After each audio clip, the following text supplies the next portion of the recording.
One of the things I think I've learned is that success and failure of startups, of any startup, seems, if there's one factor, one silver bullet that seems to affect it more than anything else, it is the life approach of its leader. That approach needs to be at once creative and hard-driving and incredibly flexible. That person needs to be able to hold in their mind simultaneously lots of conflicting information and conflicting plans and pursue them all at once. This is not a linear process. This is not, I'm going from A to Z and it's in a straight line. Most successful businesses don't end up doing the thing that they started out trying to do. So the leader has to have the capacity to take 180-degree turns several times and some 90-degree turns before they figure out what it was that their business was meant to do. A good example is Microsoft that was started doing microcontroller code for mini computers and things, and it wasn't until several years later that they happened upon the operating system for personal computers. It's not about having a goal and going after it. It's about having a flexible, creative leader and a team that believes in that leader. Again, as a corollary, a leader that can cause a team to believe in him or her, who kind of view this as more of an adventure and creatively, explore it, as opposed to seeing it as a project to get finished. I've found that when the remit that a company gives an employee to pursue an innovative agenda is very clear, that's a problem. If a company says, I want you to go out and develop a product that does X, Y, Z, that's not an entrepreneurial process. That's a product development process, and that can work. But generally, it is an incremental innovation. It might be a car that's a little bigger or a little faster or a little cheaper, but you're not going to invent a car with wings, right? And so if a company wants to pursue innovation that is in a wider scope, that's more fundamental, what I've observed is that the company needs to let the people go. In other words, they can give them some money and say, see you later. And by the way, you don't have a job if you come back, successful or not. Go have fun. And we'll talk in a year or two, and perhaps we'll buy your company back if you want to sell it to us. That's the right way for a company to pursue real innovation. Biogen had one of their scientific leaders had an idea that he wanted to pursue that the company wasn't at the time ready to pursue, interested in pursuing, and did just this. He left. He built his business here at Cambridge Innovation Center. 4 or 5 years later, Biogen bought the business for $500 million. Said, yeah, you did it. That's great. Good job. That wasn't a failure in the least, because companies can easily spend more money than that on research projects that don't go anywhere. In this case, the company spent $500 million on exactly what they wanted, and a successful outcome. I would say companies need to be more comfortable letting go in order to have the innovation really be dramatic and really come back and change the company. What are the goals of this hypothetical middle manager? I mean, if this person has a home and a mortgage and kids, that's okay. They're probably in a very stable job, and they can probably, make the mortgage payments and produce, version 12 of the company's product. And that's fine, and that's good, and that needs to be done. We need cars that have better fuel mileage than the last car. If your middle manager's goal is to invent a car with wings, to use the previous example, then my advice is to quit. The first and simplest answer is yes, to quit, but there are some other options. You can propose to quit, asking for some financial backing to pursue an idea.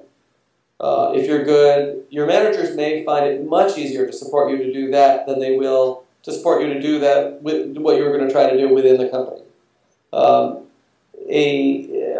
Others have written much more eloquently than I about what they call the innovator's dilemma.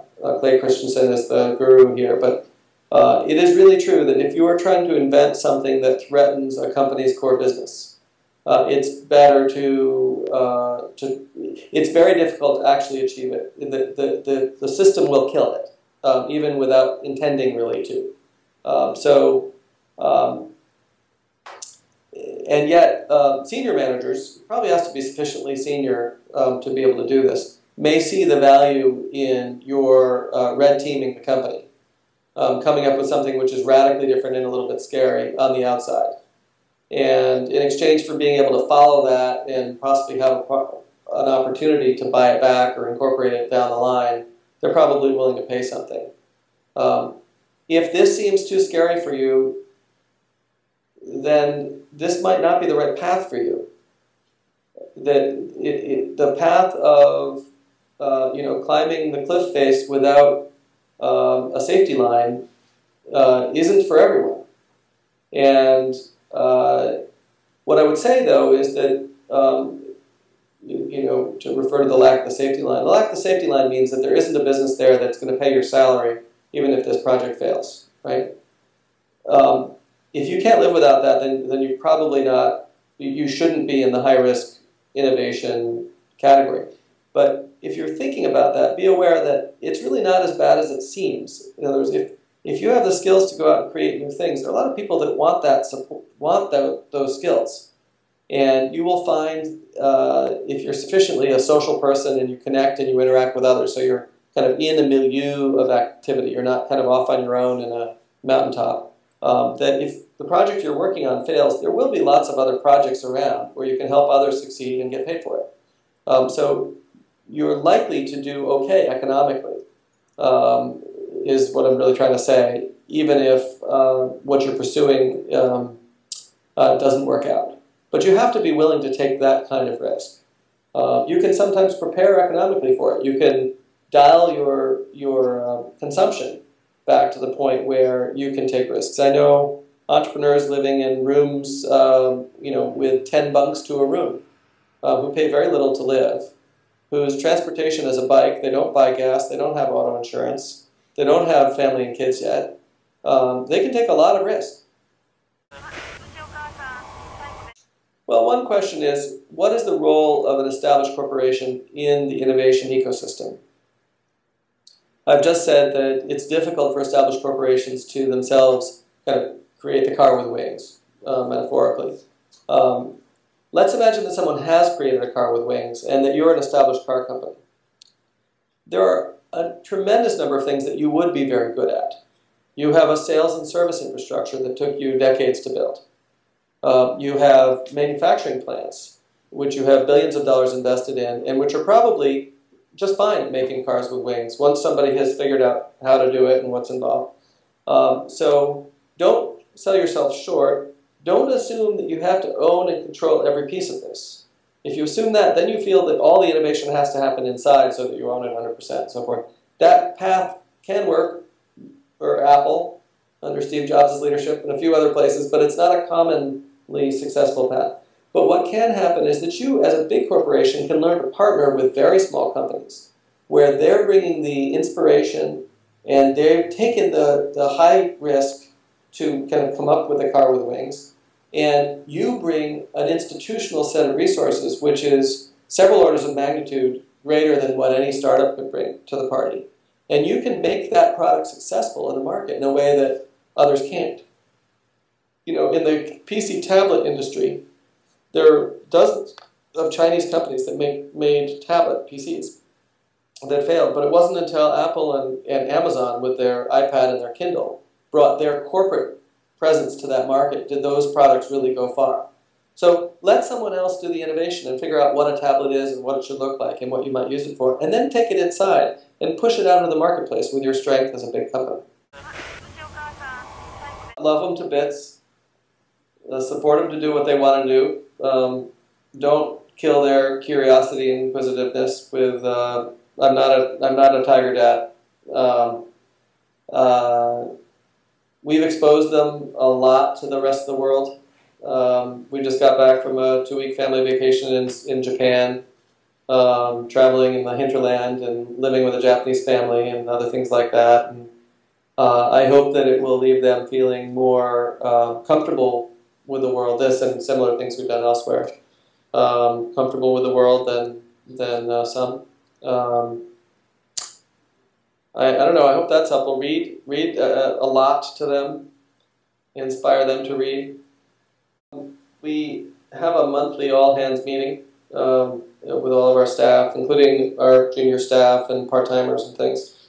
And recently, we've moved from using that to talk about sort of practical things in the business to more of a philosophical. We'll pick a topic like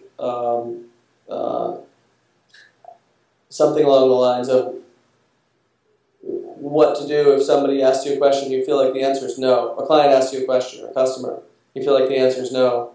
How do you approach that? What does no mean, and what can we think bigger and figure out how the answer is really yes in the end, but it might be something the client has to do in order to get the thing that they're looking for, and we can help them figure out how to do that. It's sort of a little bit of a moment to step back from work, and I guess it's a little bit the equivalent of reading to your kids. It's talking at a high level about values in business and general approaches to complex problems, as opposed to just giving instruction about this is what we do in this situation.